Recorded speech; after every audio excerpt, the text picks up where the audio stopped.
Hi, and welcome back to another One Punch Man Road to Hero video.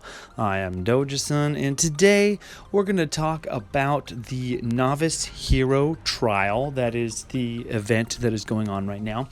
And for all of the players that are new to the game, this is going to be a new event for you. However, the style of the event, depending on when you started playing, isn't going to be new. It's very similar. However, everybody that's been playing since day one, this was the very first event that we ever got in One Punch Man Road to Hero. So if you're a day one player, you're kind of feeling like, they're just recycling old events. And from one side of it, I can see how that's a little bit of a disappointment. However, not everybody started at the beginning. And so this is still a new event for a lot of people. So we got to keep a positive outlook on where the game is going. Now, this event is similar to other events that we've had in the past, where you have to grind through these different missions and you earn these tokens, and as you earn the tokens you can buy different things in the shop based upon how many tokens for each, right? Now, what I feel is the best thing to do is buy the golden books. The very first thing you want to do is you want to save up to buy these golden books first and foremost, because golden books are one of the hardest things. I was going to say the hardest, but it's one of the hardest things to come by in the game. And the golden books offer the largest stat increase for your characters. Now, on a personal level, I think that the attack books or the offense books have much more value than the survival books, because the survival books just add HP, where the offense books add attack. And attack has a much more drastic effect on the outcome of battles than a little bit of extra health points. However, they are both very good, and I feel like those are the first things that you should be farming for. I also think that these tickets, if you're going to be able to start farming, are worth just buying them and getting them through, because if you're going to be simming the event, buying these sim tickets are going to help you get through the event faster. The only thing is you still have to buy the energy. Do not buy revival potions. I have 125. I never use these things. If you buy this, you're going to shoot yourself in the foot and be like, why did I waste my tokens on those? Then lastly, I think that the hero tokens and the monster tokens are somewhat worth it. However, I would put those secondary to the gold and purple accessories, because you never know what you're going to get. And the golden or orange accessories, I mean, if you end up getting a desired primary stat on an orange accessory, such as maybe it's a resistance on a number 2 accessory, or an attack percent on any of them, or perhaps it's going to be a damage reduction on the bottom right or something, which is number 6. You could get some really great accessories. It is very expensive. This is the most expensive purchase for this event, so it will take a lot of playing. Now, the good thing is the event is actually lasting for 13 days. So that means you have basically 2 weeks to farm this event as much as possible. Now, the other thing that is being recycled as well right now is the exclusive recruit Dominator of the Universe for Boros. Now, it's also lasting for 2 weeks. Now, I'm a little confused, actually very confused, why Boros is the first banner that is returning. It wasn't the first banner that we had. And when Boros was released as a banner, I think it was released a little bit early. So I'm guessing that this was their original release time, and they figured since they had to move things around and release him early, that they would just keep him also on schedule. That's my guess. I don't know. However, the tiers here is the unique to Boros' recruit, is you get these every time you do extra recruits.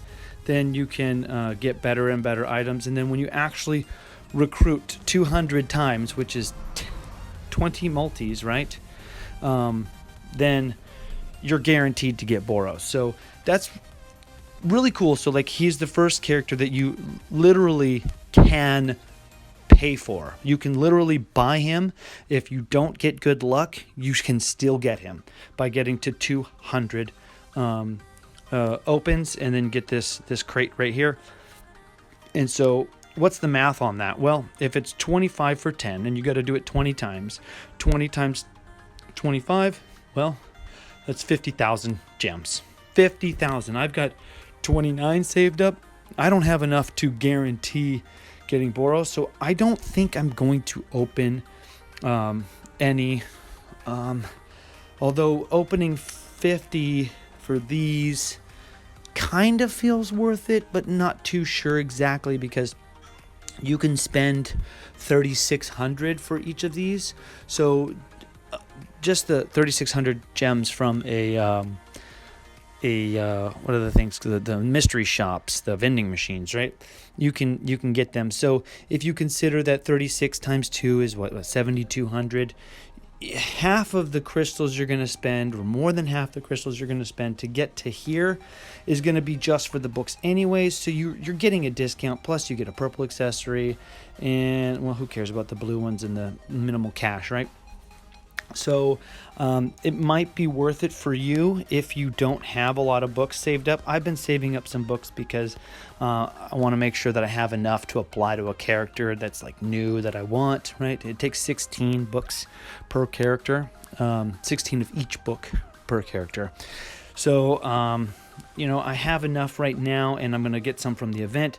So on a personal level, I don't know if I want to spend the, 12,500, 10,250 for the extra books. However, half of that, or more than half of that, is going to be going to buying the books anyways. So it kind of is a good deal to, at least if you have the crystals.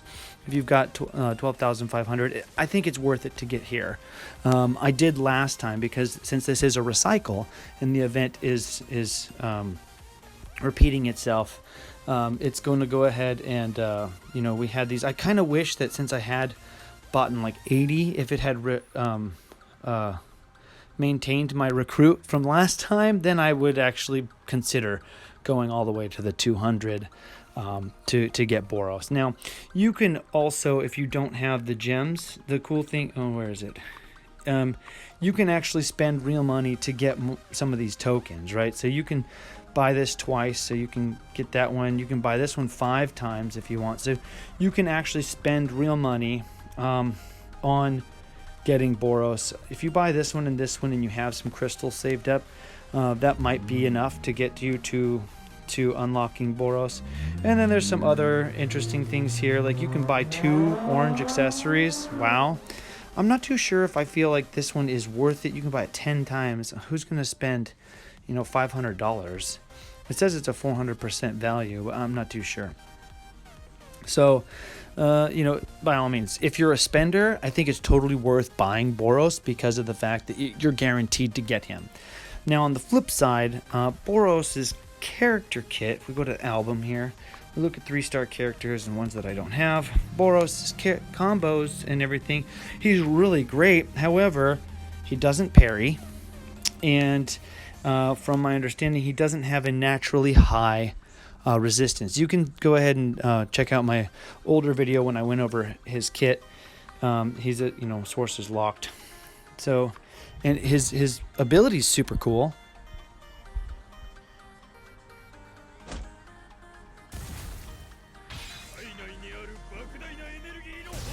Boom! Look at that. It's super powerful, super cool. The problem is, you got to break the shield to use it, and he can get bonded or binded by combo pretty easily. So if you do unlock Boros and you're going to use him in Fight Arena, I recommend that you accessorize him for resistance, so that if he does get attacked, that he, when he loses his shield, he'll at least be able to use his ability. But if you're going to get binded by combo, then he's kind of negligible. So characters that I think are really good for, versatility in arena are ones that have parry and ones that have high resistance. Or if you can use Fubuki, if you were able to unlock her skill from the Halloween event, which was very similar to this event, where you could buy stuff. In fact, Fubuki's skills were purchasable during Halloween time. And she has a skill that allows you to have, infinite resistance for the first 2 rounds. So that means Boros won't get resisted the first 2 rounds if you decide to use him. However, the common team to be using with that is a kamikaze squad with Stinger and Genos, because if Stinger can't get bonded, then his on-death ability will trigger. You can go hit a few people. So, do I think Boros is a good character? Yes. Do I think he's a great character? No. Is he worth spending the money on? If you're a spender, yes. If you're not a spender, no. So by all means, I do like these style of events because it just rewards you for playing. So it's a very free-to-play friendly event because you can go through, and as long as you are active and you play, then you can earn really, really great rewards. So anyways, that's been my take on the recycling of these events. Like I said, if you're a day one player, you're probably like, but even though I'm a day one player, I'm not disappointed with the recycling, because this gives newer players an opportunity to earn things and play things that we haven't played before, or that you haven't played before.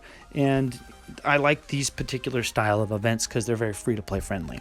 So anyways, that's been my time on and thoughts about these events.